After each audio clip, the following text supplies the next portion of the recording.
Hello guys, welcome back on हमारा blogs YouTube channel. और दोस्तों अभी हम खड़े हैं गौरीगंज रेलवे स्टेशन पर और यहाँ से जा रहे हैं हरिद्वार।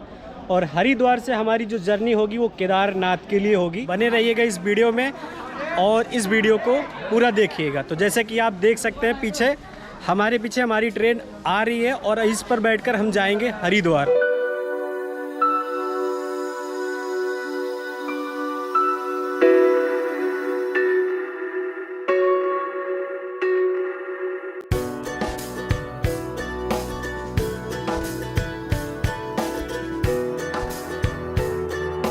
मैं आज तक कभी फर्स्ट एसी में बैठकर कभी सफ़र नहीं किया है। तो दोस्तों आप भी हरिद्वार के रेलवे स्टेशन पर देश के किसी भी कोने से ट्रेन पकड़कर सबसे पहले आपको हरिद्वार रेलवे स्टेशन आना है। और अभी मैं प्लेटफॉर्म नंबर 2 पर आया था, अब एग्ज़िट करने के लिए बाहर जा रहा हूँ और अभी सुबह के 4 बज रहे हैं। तो आप किसी भी राज्य से चले, किसी भी स्टेट से अगर आ रहे हैं केदारनाथ जाने के लिए, तो सबसे पहले आपको हरिद्वार रेलवे स्टेशन उतरना पड़ेगा।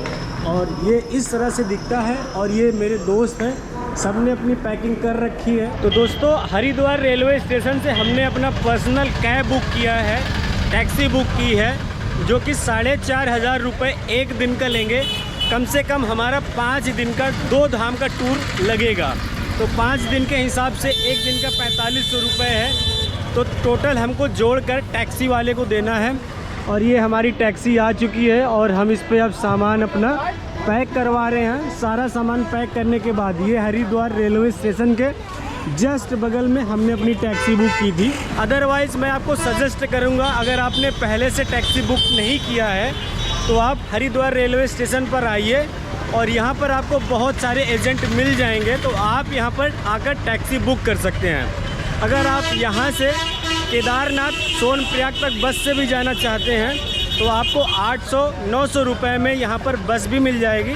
तो आप बस लेकर भी यात्रा कर सकते हैं। तो गाइस, केदारनाथ का दर्शन करने से पहले सत्यनारायण भगवान का दर्शन किया जाता है। कहते हैं जब आपके घर में पूजा पाठ होती है, आप किसी काम को शुरुआत करते हैं और उस काम की शुरुआत करने के लिए आप सत्यनारायण भगवान की पूजा करते हैं। तो हमारे पास भी श्री सत्यनारायण भगवान का मंदिर है, जो कि बहुत पुराना प्राचीन मंदिर है। तो इस मंदिर में सबसे पहले चलकर दर्शन करते हैं। जब भी आप केदारनाथ जाएं तो सबसे पहले यहाँ पर आकर आप दर्शन ज़रूर कर लें। और यहाँ पर कोटेश्वर महादेव का मंदिर है। और यहाँ पर जैसे कि देख सकते हो, 4 धाम की प्रथम चट्टी में आपका स्वागत है। जब आप 4 धाम की यात्रा कर रहे हैं तो ये प्रथम पड़ाव होता है, श्री सत्यनारायण भगवान का मंदिर है। तो यहाँ पर आपको दर्शन करने चाहिए। और ये जो मंदिर है ऋषिकेश में है। तो जब भी आप यात्रा करने के लिए जा रहे हैं तो आपके रास्ते में ही ये मंदिर पड़ता है।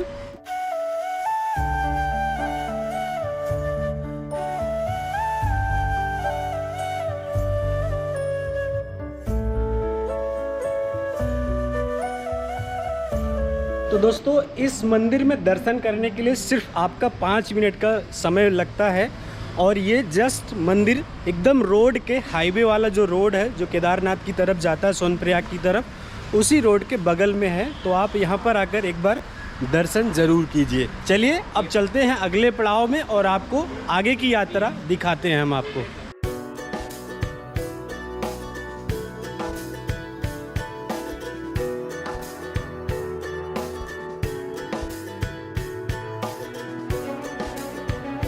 सो guys, if you are coming with taxi, अगर आपने टैक्सी लिया है हरिद्वार से तो ये है चेक पोस्ट। और यहाँ पर आपको 100 रुपये का एक रजिस्ट्रेशन फॉर्म बनवाना पड़ता है। कमर्शियल गाड़ियों के लिए है, ग्रीन कार्ड बनाया जाता है यहाँ पर, तो 100 रुपये चार्ज होता है। और ये ऋषिकेश में ही पड़ता है। तो ये है चेक पॉइंट। तो यहाँ पर आपको 100 रुपये का ये कार्ड, अगर आप टैक्सी से आते हैं तो आपको ये बनवाना पड़ेगा।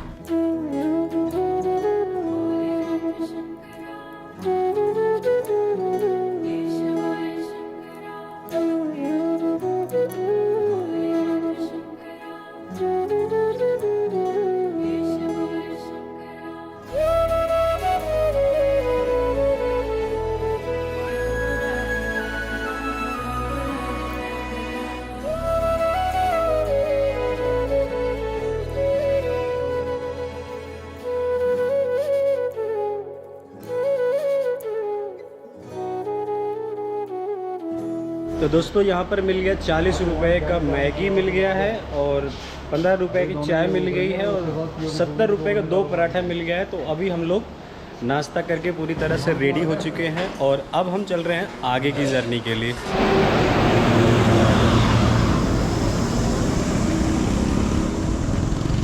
तो अभी हम पहुंच चुके हैं देवप्रयाग और यहाँ पर सबसे पहले मैं आपको दिखा देता हूँ, ये है केंद्रीय संस्कृत विश्वविद्यालय। जैसा कि यहाँ पर ये लिखा गया है, टिहरी गढ़वाल में पड़ता है। और अभी हम यहाँ से आप देख सकते हैं देहरादून इतने किलोमीटर है, जोशीमठ इतने किलोमीटर है और बद्रीनाथ इतने किलोमीटर है। अगर आप सोनप्रयाग जा रहे हैं तो यहाँ से सोनप्रयाग आधा रह जाता है और आधा जो सफ़र है हमारा हरिद्वार से देवप्रयाग तक वो कंप्लीट हो चुका है। तो अभी हम आपको चलकर नज़दीक से दिखाते हैं। तो कुछ इस तरह से दिखता है भगीरथ और अलकनंदा। यहाँ पर जैसा कि आप देख सकते हैं संगम हो रहा है। यहाँ पर ये एक नीला पानी आ रहा है और एक गंदा पानी आ रहा है। दोस्तों अभी हम रुके हैं सिकंजी की दुकान पर और यहाँ पर सिकंजी बन रही है जो कि 30 रुपये पर गिलास है। और मीठा डालना है क्या? और डालना, मीठा नहीं डालना। चीयर्स, चीयर्स पर सिकंजी, चीयर्स, चीयर्स। भैया नमकीन चाहिए, मीठा मत देना। सबका नमकीन ही है भैया।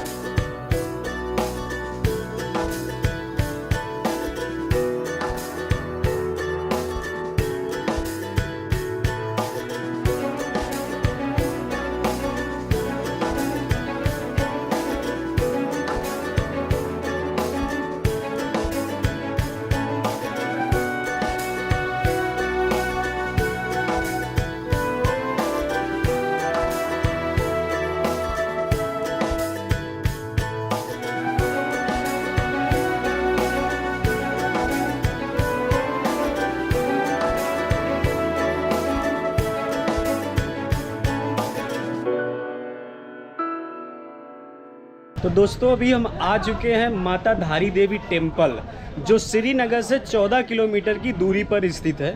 और इस मंदिर की अपनी एक विशेषता है, जो यहाँ के चारों धामों की रक्षा करने वाली माता होती हैं उन्हें धारी देवी माता के नाम से यहाँ पर जाना जाता है। वहाँ पर माता धारी देवी का मंदिर है और जाने का जो रास्ता है इधर से है। तो ये बहुत खड़ी चढ़ाई है।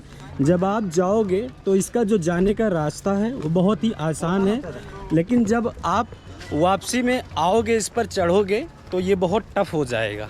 यहाँ से मेन एंट्री पॉइंट होता है माता धारी देवी मंदिर में आने के लिए।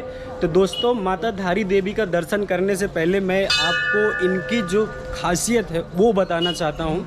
तो यहाँ पर माता 3 रूप में विराजमान होती हैं। पहला छोटी बच्ची के रूप में, और दूसरा एक युवती के रूप में, और तीसरा एक बूढ़ी माता के रूप में यहाँ पर विराजमान होती हैं। ये आप देख सकते हैं, लेकिन आप तभी देख सकते हैं जब आप सच्चे दिल से माता को देखना चाहते हैं। तो जब भी आप आज यहाँ केदारनाथ का दर्शन करने के लिए जाते हैं तो यहाँ पर आप आकर सबसे पहले माता का दर्शन ज़रूर करें।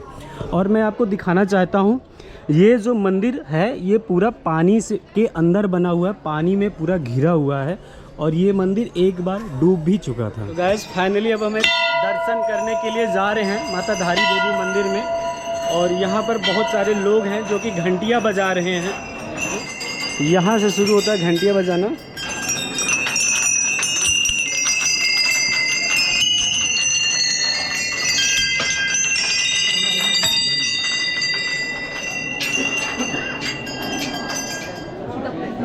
फाइनली अब मंदिर में अंदर जाने के लिए हमारा नंबर आ रहा है और मंदिर परिसर से बाहर देवी के नाम से किसी भी प्रकार की धनराशि आपको यहाँ पर नहीं जमा करना है। और ये है प्रवेश द्वार, ये है मंदिर का एग्जिट गेट। और मंदिर के अंदर हमने दर्शन कर लिया है। मंदिर के अंदर माता की एक मूर्ति है, मूर्ति बहुत बड़ी है जो कि आप देख सकते हैं। और लोग वहाँ पर जाकर इस तरह से चंदन लगवाते हैं जो कि फ्री ऑफ कॉस्ट है। और वहाँ पर आपको प्रसाद मिलता है, तो वो आप प्रसाद खा के माता का आशीर्वाद कर लेके दर्शन करने के बाद आप इस एरिया में आ सकते हैं। और उसके बाद अब यहाँ पर देखते हैं।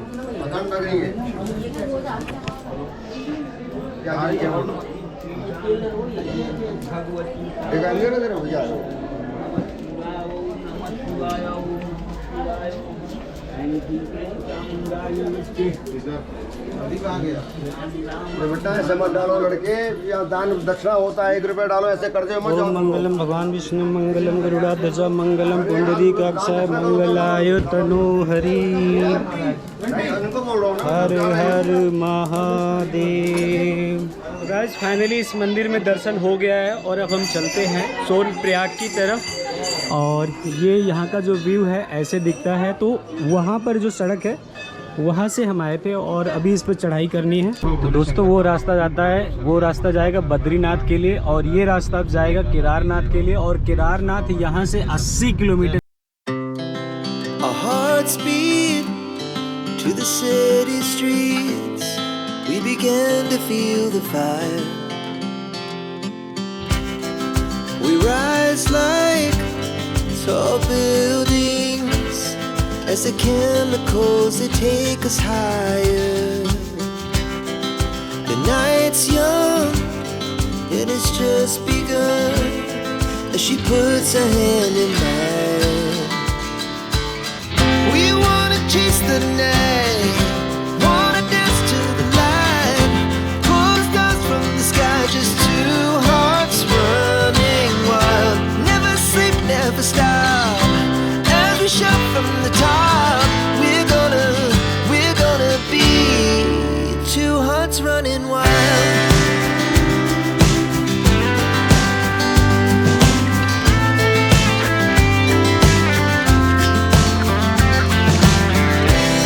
Now the morning is the afternoon.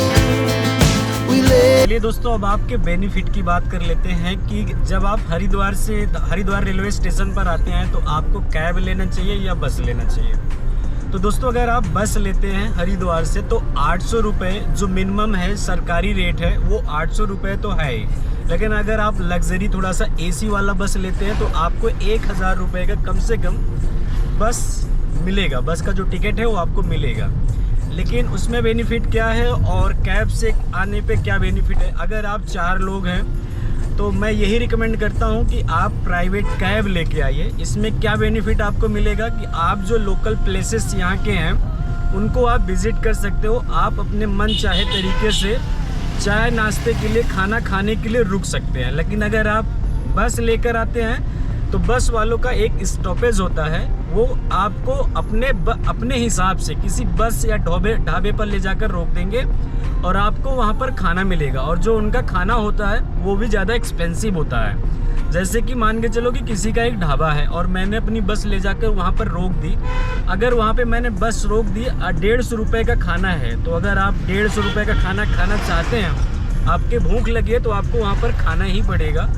तो ये सारे जो बेनिफिट हैं, अगर आप प्राइवेट कैब से आते हैं तो ये सारे बेनिफिट आप उठा सकते हैं। तो जैसे कि अगर आप हरिद्वार से आते हैं प्राइवेट कैब लेकर तो आप यहाँ पर आ सकते हैं, देवप्रयाग घूम सकते हैं, उसके बाद माता धारी देवी का टेम्पल जा सकते हैं। रास्ते में 1-2 टेम्पल और है तो आप वहाँ भी जाकर विजिट कर सकते हैं। तो ये सारी बेनिफिट अगर आप प्राइवेट कैब से आते हैं तो आपको मिलता है।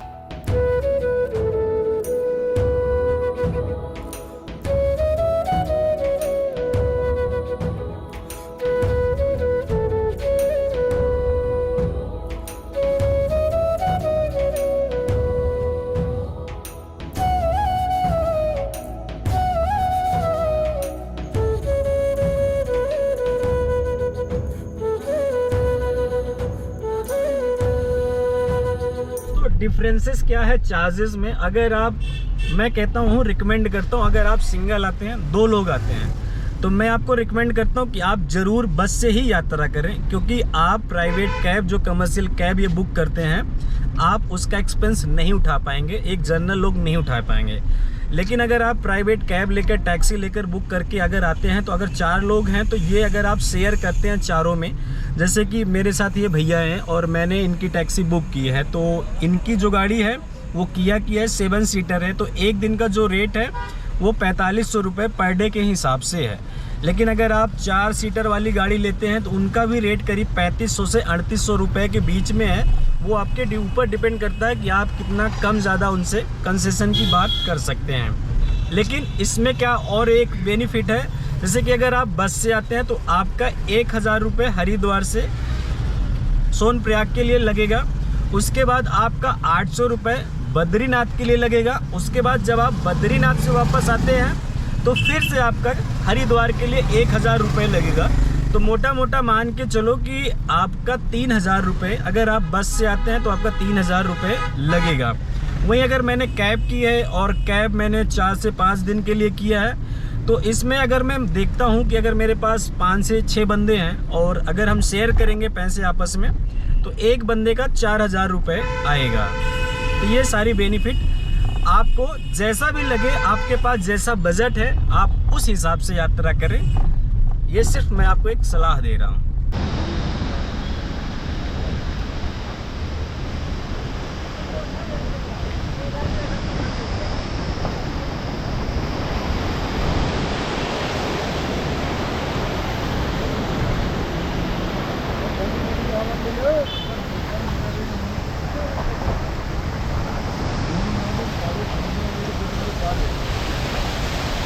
देखा कितनी बढ़िया रिकॉर्ड हो रही है। अरे इधर देखना कैमरे में कितनी बढ़िया रिकॉर्ड हो रही है। अरे सेल्फी लेने तो भाई ओए, सेल्फी लेने के बाद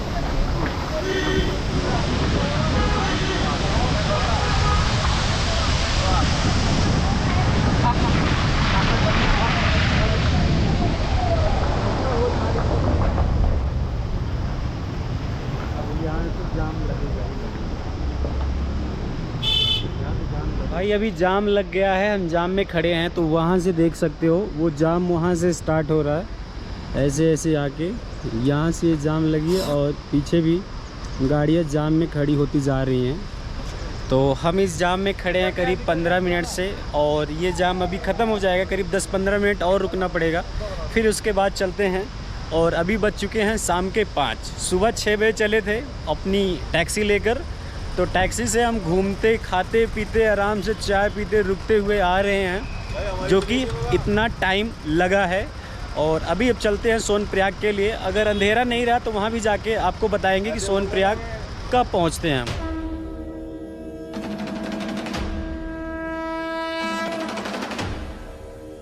दोस्तों ये है फाटा लोकेशन है, और यहाँ पर हेलीकॉप्टर की बुकिंग होती है। तो उसके क्या चार्जेस हैं, कैसे बुकिंग होती है, ऑफलाइन कैसे मिलता है, ऑनलाइन टिकट अवेलेबल नहीं था, ऑफलाइन कैसे टिकट मिलता है, ये चीज़ें हम जाके पता करते हैं और आपको भी बताते हैं। तो जो कंपनी है यहाँ पर टिकट बुक करने वाली, वो है पवन हंस लिमिटेड। इस कंपनी के थ्रू आप हेलीकॉप्टर बुक कर सकते हैं।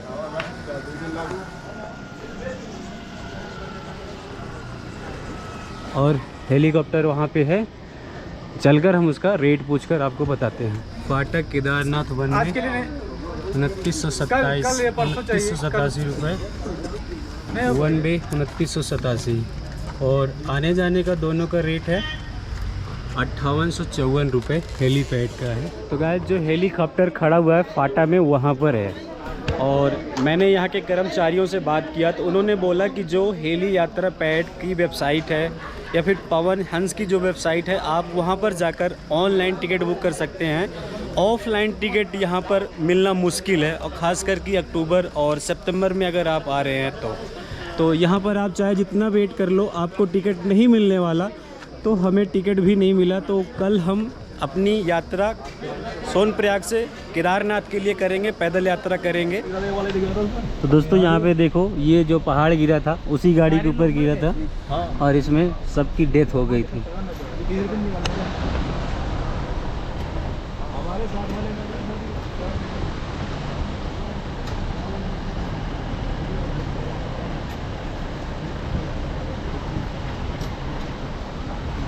ये कितने सेट वाला है? कितने वेट वाला है? 4 वेट है।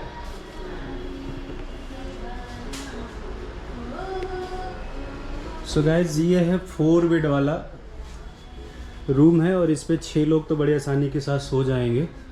एसी की ज़रूरत नहीं है। टॉयलेट बाथरूम, ये टॉयलेट बाथरूम है। तो सीतापुर पार्किंग की बगल में ही है। ये जो रूम मिल रहा है 4 बेड वाला 2500 रुपये का है। तो अभी हम थोड़ा डिस्काउंट के लिए भी बात करेंगे। नहाने धोने के लिए भी है। और यहाँ पर ये गीज़र भी है, तो अगर आप गर्म पानी चाहते हैं तो यहाँ पर गर्म पानी भी आपको नहाने के लिए मिल जाएगा। रूम हमारे हिसाब से तो बहुत बढ़िया है। और दूसरा एक कह रहे थे, दूसरा दिखाने के लिए नीचे सर वो नीचे वाला दिखा देगा जी। ये है 3 बेडरूम वाला सेट। अगर आपके पास 4 लोग हैं तो इस पे भी आप सो सकते हो आराम से, और फैन भी लगा है इसमें। और इसका क्या रेट है, ये रेट अभी मुझे मालूम नहीं है, तो इसका रेट अभी मैं पूछ। और ये है बाथरूम, और इसमें भी गीज़र लगा हुआ है, तो आप इसमें भी आराम से गर्म पानी निकाल कर सुबह आप नहा सकते हैं। तो रूम जो है नीट एंड क्लीन है, फर्स्ट क्लास है, कोई कमी नहीं है रूम में। जो होटल का नेम है वो होटल अंकुल टूरिस्ट प्लेसेस है, और यहाँ पर भी इनका ये बोर्ड है। नंबर क्या है वो मैं डाल दूँगा अभी। और तो भैया वो जो तीन सीट वाला जो रूम था कितने का था? 3 बेड वाला रूम। 3 बेड वाला। कौन सा वाला? ये नीचे वाला 109। हाँ नीचे वाला कौन सा रूम? 110 वाली। और आज बहुत ज़्यादा ट्रैफिक है। सोनप्रयाग वाली पार्किंग बंद हो चुकी है, तो सीतापुर की पार्किंग ही खुली है। तो सारे टूरिस्ट को आज यहीं पर रहना, यहीं पर सोना है। तो गाइस जो फाइनली ये रूम था हमने 2500 रुपये में सेट कर लिया है, और 6 लोगों के लिए है। तो ये इस तरह से हमारा सारा सामान बिखरा हुआ है, ये देख सकते हैं जैसा कि आप। और अभी हम जा रहे हैं खाना खाने के लिए। तो चलिए आपको बताते हैं कि सीतापुर में खाने पीने की व्यवस्था कैसी है और कितने रुपए का क्या खाना खाने को मिलता है।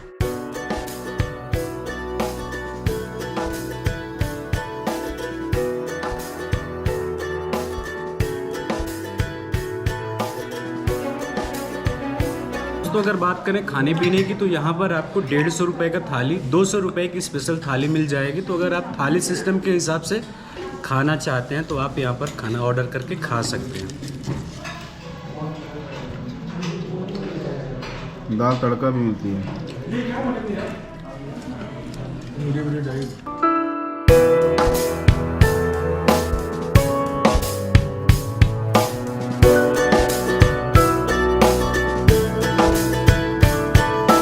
तो ये है इनका रिसेप्शन एरिया, और हमने टोटल 6 बंदों ने मिलकर 1000 रुपये का यहाँ पर खाना खाया। दोस्तों अभी रात ज़्यादा हो चुकी है, 10 बज चुके हैं, और कल मिलते हैं आपको एक नए ब्लॉग में। और कल से हमारी केदारनाथ की जो ट्रैक है वो स्टार्ट होगी। तो मिलते हैं आज के बाद कल की वीडियो में। तो तब तक बने रहिए वीडियो में और देखते रहिए। जय हिंद, जय भारत।